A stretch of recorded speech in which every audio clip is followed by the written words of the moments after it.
Everyone is pointing to Barack right now, President Obama, as saying, you got to get the economy together. You got to get the economy together.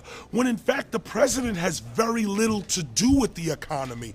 It's the Federal Reserve chairman that at least sets the policy. That's a privately owned company, the Federal Reserve Bank. They set the agenda.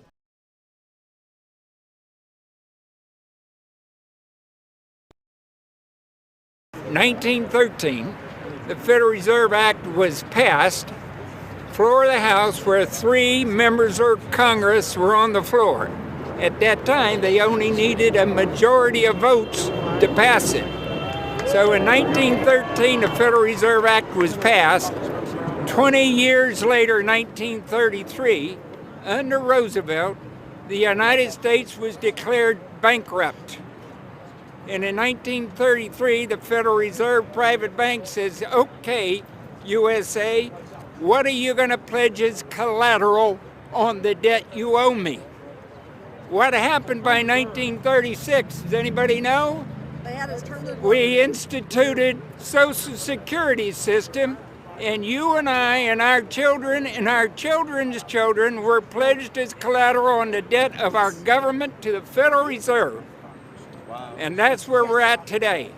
It took 20 years to make this country bankrupt, and since then, our government has operated under emergency powers of our government. It is not the president that makes the decision in this country. It's the Secretary of Treasury who turns around and is put in there by the Federal Reserve to manage the bankruptcy. We've been in bankruptcy ever since.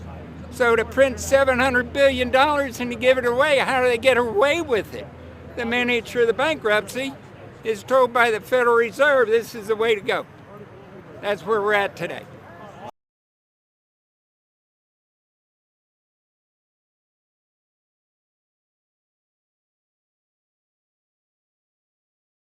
What is the proper relationship, what should be the proper relationship between a chairman of the Fed and a president of the United States?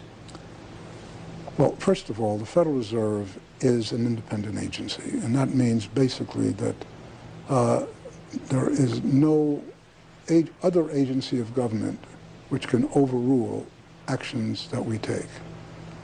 So long as that is in place and there is no evidence that the administration or the Congress or anybody else is requesting that we do things other than what we think is the appropriate thing, then what the relationships are don't frankly matter. And I've had very good relationships with presidents. Well, I know that you mentioned it in the book, and everybody knew about it at the time, that President George H.W. Bush blamed you, partly at least, for his re-election laws. I think he said fully. I think fully. You're right. I'm trying to put help you out there a little bit.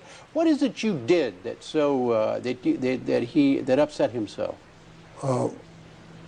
We started to ease interest rates after the credit crunch in the late 80s. And he felt that we were not lowering them sufficiently rapidly to re-galvanize the economy.